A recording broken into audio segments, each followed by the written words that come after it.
We're divorced, and I'm the one who will be getting the money, thanks to alimony. You don't have any say in this." Jack said that and left the hospital room. "Wait!" I yelled out, but Jack didn't seem to hear it and left the room. And that is how I became single, with cancer still plaguing me. But for some reason, the knot in my chest seemed to have untangled. Perhaps by this point my love for Jack had already cooled down. Jack, who toyed with me and continually acted selfishly, deserves divine punishment. That's what I thought, and I began to plot my revenge. My name is Emma, a housewife in my 50s. I live with my husband Jack. We don't have any children, and since our marriage, I believed we had been supporting each other. At least, that's what I thought. However, a chasm had formed between Jack and me, one that might never be bridged. My ideal image of a married couple is that we still stick together through good and bad, supporting and sometimes even challenging each other to be better. But there was none of that between us. "Hey, where's the food? I'm in a hurry here." I had been out on an errand. When I came home, Jack, who had the day off, peeked out of his room and demanded his meal. There's no day off for a housewife. If I slack off for even a day, our daily life would become unsustainable. Jack, a regular office worker, has his days off, but he would only use those days for himself. Even when I was swamped with tasks in our 30 years of marriage, Jack never once helped out. "Housework is a housewife's job, isn't it? Do your job without slacking off is just what's expected of a working adult." That was Jack's stance. Even when I was feeling sick, Jack never allowed me to take a break from housework. There were times when I was down with a cold, finding it difficult even to get out of bed. But even during such times, when mealtime approached, Jack would come to his room and demand, "Where's my food?" He never showed any intention of taking care of me when I was sick. On the contrary, he would say, "I have plans with friends." Leave the house alone, go out drinking with friends until late, and come back home drunk. There was no love or support between us. However, Jack and I had vastly different understandings of what a marriage should be. I tried various ways to bridge this gap in our early days of marriage, but no matter how much I tried to talk to him, Jack never admitted he was wrong. He would sharply rebuke me, saying, "Don't complain, you're just a housewife." My love for Jack had long since cooled. It's not that I wanted to rely on Jack. I'm a human being too, and have my hard days. I just thought he could support me during those times. But Jack never showed any empathy. From the moment I realized this, the distance between Jack and me continued to grow. Gradually, I didn't even feel like confronting Jack, and as days went by, I even began to dread facing him. Our cool marital relationship. I knew better than anyone that there was no good in continuing this relationship. Amidst all this, something unusual happened to my body. While I've always been prone to falling sick, this time I felt something was clearly amiss. I contacted my father, who was at my ancestral home, and he took me to the hospital. The doctor diagnosed me with cancer. Fortunately, it was detected early, so there was a chance of recovery. Wanting to get started on it as soon as possible, I asked my father to bring the essentials from home, and I immediately went through the admission procedure. Jack was at work, so I briefly informed him via message that I had been diagnosed with cancer and was being admitted to the hospital for treatment. To be honest, when I heard the word cancer, I imagined a difficult treatment and a painful battle. I was extremely anxious about the future ahead of me. And during such times, the person who came to my mind was Jack. I thought the love had completely cooled, but somewhere deep inside I might have still wanted to face Jack and spend time as a married couple. Given my current weakened state, even someone as cool as Jack, who never once showed concern for me, might worry. He might ask, "Are you okay?" He might say kind words. Just one visit would have been enough. I wanted to see Jack's face, even if it was just once. I wondered if he struggled with daily life without me around. Now I felt guilty for not being able to do household chores, but no matter how many days I waited, Jack never showed up. My messages were marked as read, but not even a simple reply like "okay," let alone the words "are you okay," was sent back to me. It felt as if he didn't care about me at all. Despite my cancer, despite how weak I had become, Jack showed no signs of caring about me. This reality weighed heavily on my mind, and it was unbearably painful. I know I was foolish to have expectations, but was it so wrong to want my husband to care for me when I'm struggling? Where did it all go wrong? I never intended to burden Jack. I simply wanted him to worry about me, to care for me, just a little bit. And even that small selfishness wasn't allowed to me. I should stop expecting anything from Jack. With that resolution, I fiercely battled my cancer. As expected, the fight was sheer agony. The medication administered was undoubtedly breaking my body down, and I spent countless nights unable to sleep due to the pain. Several times I considered stopping the treatment, letting my deteriorating body continue to break down and just facing the end. Every time my parents would say, "It will definitely get better," and because of those encouraging words, even when my will faltered, I managed to push through and make it to today. One day, while I felt unwell and was blankly staring at the ceiling from my bed, the door to my room suddenly swung open. I wasn't expecting my parents to visit that day, so I wondered who it could be. I turned my gaze and saw Jack. Had he finally come to see how I was, out of concern? Seeing how emaciated and drained I had become, wouldn't he despise me even more? Numerous thoughts raced through my mind, rendering me speechless.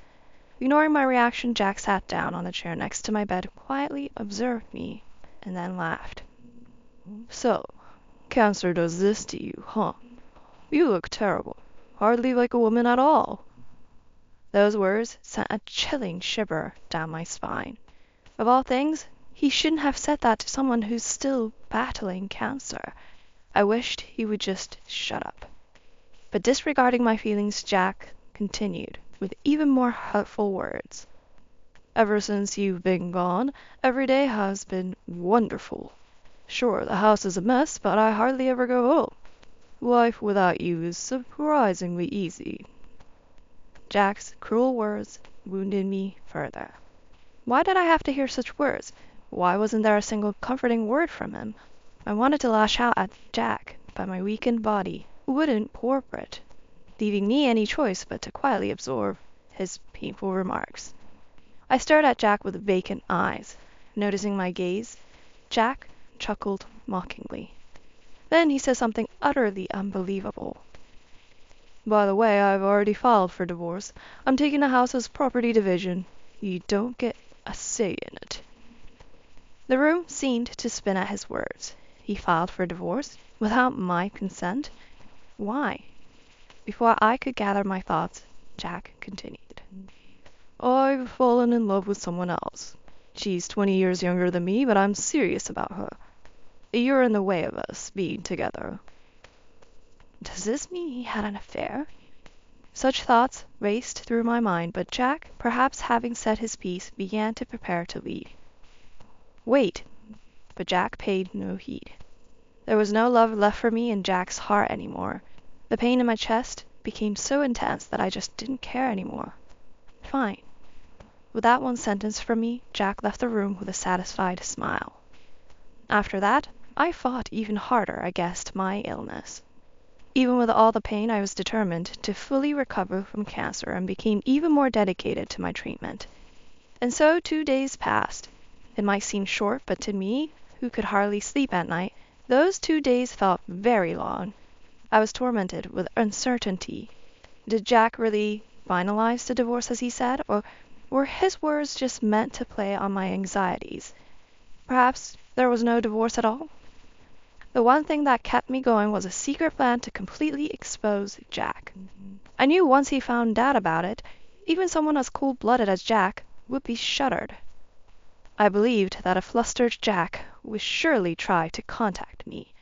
With that in mind, I waited, and sure enough, Jack called me today. I couldn't take the call in my hospital room, so I ignored the first hundreds of calls. He didn't seem to give up trying to reach me. Despite my phone being on silent mode, the constant vibrations were annoying, so I texted him, "Stop calling, it's annoying." Finally, the calls ceased. But then the messages started pouring in. "Please, I want to talk. Just once. I'll apologize for everything," and many more. If he couldn't reach me by call, he tried to text. Every single message was clearly out of self-preservation. Perhaps Jack had realized why I had so readily accepted the unilateral divorce. "Can I come see you?" When I didn't respond, Jack, perhaps growing impatient, sent that message. Honestly, given my current exhaustion from fighting my illness, the idea of meeting Jack was almost torturous. However, I figured if I declined, he'd incessantly call, so I replied, "Fine." My revenge plot was about to begin. Jack, who had treated me poorly for so long and even forced me to divorce, deserves a harsh punishment. Eagerly anticipating Jack's arrival, I was determined to bring him down. "Hey, what the hell are you thinking?" With that outburst, Jack entered my hospital room. His voice clearly revealed his panic, showing that he was already feeling cornered. To an outsider, Jack's reaction might seem a bit over the top, but it was only natural for him to be this frantic. After all, I had a secret ace up my sleeve. "I had no idea you had assets worth $6 million. If I knew about this money, I wouldn't have. Why didn't you tell me?" Saying this, Jack placed my bank book on the table. The book clearly showed that I had over $1 billion saved up. "Well, you never asked."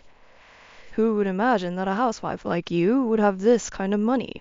If I had known about this money, I would have never divorced you." "Maybe you shouldn't have impulsively forced me to divorce." "Don't play games with me. Where did you even get this kind of money from?" Jack, who unilaterally divorced me without my consent, was now complaining that he'd have acted differently if he'd known about my $6 million. It was so self-centered of Jack to assert he'd have changed his decision if he had known about the money. I decided it was time to let Jack in on the secret. Actually, the source of this $6 million was from investments I began as a mere pastime. The one who suggested I try investing was my parents. Although Jack's salary alone was enough for us as a couple to live comfortably, I always wanted to contribute something to our finances. My father was knowledgeable about investments, and when I expressed interest, he taught me hands-on how to invest. Under my father's guidance, I began investing little by little, initially aiming to make even a small profit. I first started investing about 5 years ago. Since then, I've honed my skills considerably. Now I've become so proficient that even my father exclaims, "I never thought you'd grow this much." The $6 million recorded in the passbook Jack brought was the profit I earned over those 5 years. I was going to tell you eventually, but then cancer hit me and you suddenly started to claim divorce. What could have been done? I never intended to take this secret to the grave. Once I recovered from cancer and could return to a normal life, I had planned to confide in Jack about the $6 million and, as a couple, intended to share the money to ensure our life together. But before that could happen, Jack made the unilateral decision to divorce. It would be absurd to share the money with someone who's no longer my husband. Given the circumstances, all $6 million will probably be mine. Hearing my story, Jack's face turned red with rage. "If I had known you had this much money, I wouldn't have divorced. You're at fault for not revealing it immediately. Pay me alimony right now. $6 million. Compensate for the sin of keeping secrets from your husband." Faced with such a vast sum, Jack seems to be either overwhelmed or simply unable to accept that he won't be getting the money. Either way, he's making outrageous demands. Now that we're divorced, no matter how things turn out, there's absolutely no way I'm giving the $6 million to Jack. And yet Jack is so desperate to get his hands on the $6 million right in front of him. He's saying absolutely unthinkable things. I couldn't help but chuckle. "What are you laughing at?" Jack said. "Enough with the disrespect. I've always been irritated by your attitude. Did you ever think it's arrogant for a wife to have such wealth? A wife's assets are her husband's. So, you should hand over these assets to me." "What do you mean a wife's assets belong to the husband? I never intended to keep the existence of this money hidden forever. It's just that you went ahead and divorced me before I could reveal it." "Stop making excuses. It's all your fault for keeping secrets." Even though I don't recall making any ridiculous excuses, every time I speak, Jack turns bright red, accuses, blames, and belittles me. Frankly, as someone recovering from illness, Jack's shouting is hard to bear. It resonates in my head unbearably.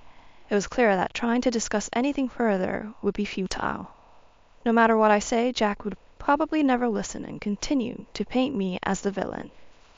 Once I realized that it was impossible to reason with Jack, my next move was swift. Please, stop it. You were the one who went ahead and divorced, right? You forced me to divorce, remember?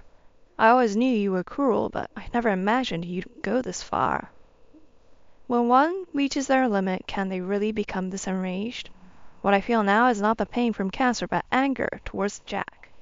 Raising my voice this way will undoubtedly affect my body, but my anger towards this selfish person who, while shamelessly sitting beside my bed and blaming me with every word he could think of, was unstoppable. When I was diagnosed with cancer, what do you think went through my mind? I thought maybe now Jack would worry about me a bit, that he might change his ways and start caring for me. Yet what did you do? You didn't visit me in the hospital, and when you finally did, you filed for divorce and claimed our house. Now that you know about my wealth, you come and blame me like this? Are you kidding me? I'll say it again. I never intended to keep it a secret forever. I was waiting for the right time to tell you. You destroyed that chance. I had never blamed Jack in this manner before. I always accepted Jack's selfish actions, thinking that we were a married couple and should stay together. Without making any complaints or holding any resentment, I always did my best for him. The reason I still wanted to make it work was because of my love for Jack. I truly loved him. But now, I feel no love for Jack. All I feel is an uncontrollable anger and disbelief towards a man who only says selfish things. How did he become so selfish? What kind of education does one receive to become such a person, completely devoid of consideration for others? While I am at a loss for words and utterly appalled, I realize it is futile to question this, as a person who would engage in infidelity, proceed with a divorce without consent, and expect sane reasoning from them is beyond comprehension. Please, I'm begging you. She says she'll definitely divorce me unless I bring her $6 million, knowing that you have that amount. If I can't get that money from you, I'll be left all alone. You still love me, don't you? Don't you want to help me? It seems that the woman Jack was cheating with has also found out about my $6 million in assets. He must have told her.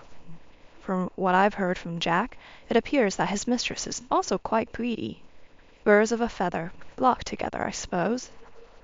I couldn't help but think that they are well suited for each other, to such an extent that Jack's circumstances and whatever suffering he might endure in the future no longer mattered to me, and I was able to completely detach myself from him.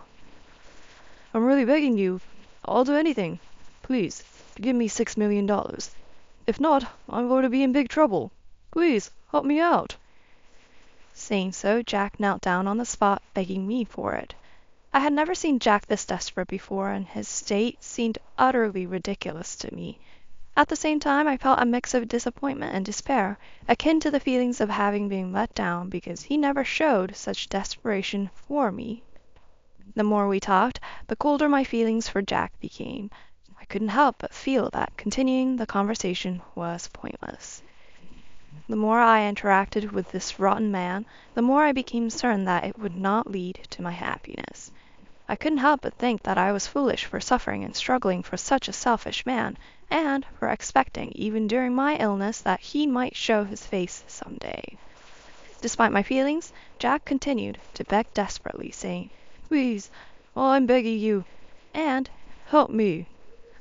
Listening to Jack's words any longer became the most painful thing for me. "Please leave." As I said this, Jack began to plead. "Don't say things like that," adopting a buttering-up attitude. Even that was unbearable to me at this point. I pressed the nurse call button and called the nurse. After explaining the situation and asking them to remove Jack, the nurse called the security guard, and Jack was escorted out. "Please, Just hear me out. You're the only one who can help." He kept declaring this until the end, but I completely shut out his words. Even after that, Jack frequently visited the hospital. However, since the nurses were aware of the situation, he was never allowed to enter my room. According to my friends, since Jack couldn't secure the $6 million, the woman he had an affair with proposed a divorce, and now he's single. On the other hand, I continued to bravely fight against my cancer, and just recently I was declared completely healed and was able to be discharged from the hospital. Thanks to overcoming my illness, my body now feels invigorated. The sensation of being healthy again is more precious than anything else. Currently, I'm using a portion of the $6 million I have saved up, and I'm leading a relaxed life. To be honest, I'm already 50 and have had enough of marriage. I think I'll probably live out the rest of my life alone.